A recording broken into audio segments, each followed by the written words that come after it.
This is Daria Shabbat with Corporate Profile reporting on the news for Friday, April 5th, 2013.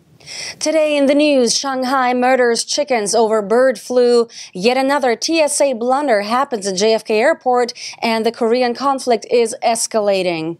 Chinese officials in the city of Shanghai have ordered the temporary closure of its poultry markets due to the H7N9 bird flu outbreak. The city has already begun a mass slaughter of poultry after the virus was discovered in pigeons at a market. 6 people have died in this latest outbreak. The H7N9 virus is a form of avian flu not before seen in humans. The World Health Organization says there is currently no evidence of human-to-human transmission, but Shanghai is currently monitoring another person who was in close contact with one of those who died after showing flu-like symptoms.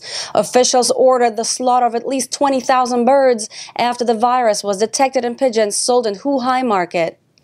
Apparently, blundering TSA workers let a JFK Airport worker who didn't have a boarding pass get on a jet to Florida without being screened.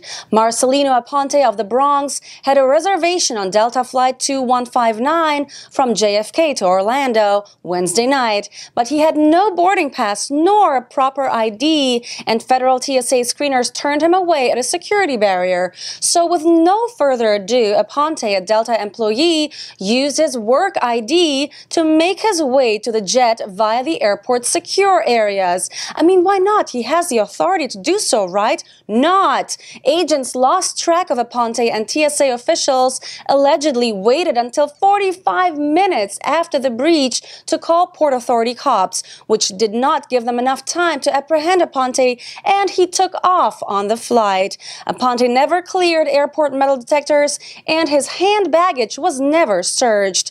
Well, good to know the TSA has our back when we don't have a boarding pass and don't feel like going through screening.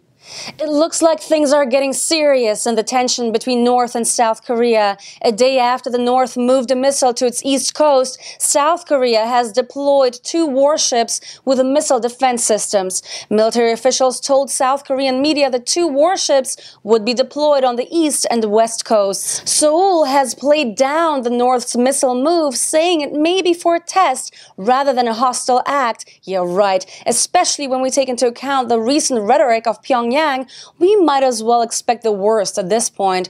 Reports today said the North had moved 2 missiles and had loaded them onto launchers. Russian diplomats said the North's foreign ministry had asked them to consider evacuating their Pyongyang embassy. And you know, when Russians get warned to evacuate, something must be up. I'm Daria Shabbat with Corporate Profile. Make sure to visit our website at corporateprofile.com for more top headlines from around the world, as well as interesting business profiles. Post your comments, like us on Facebook, and follow us on Twitter.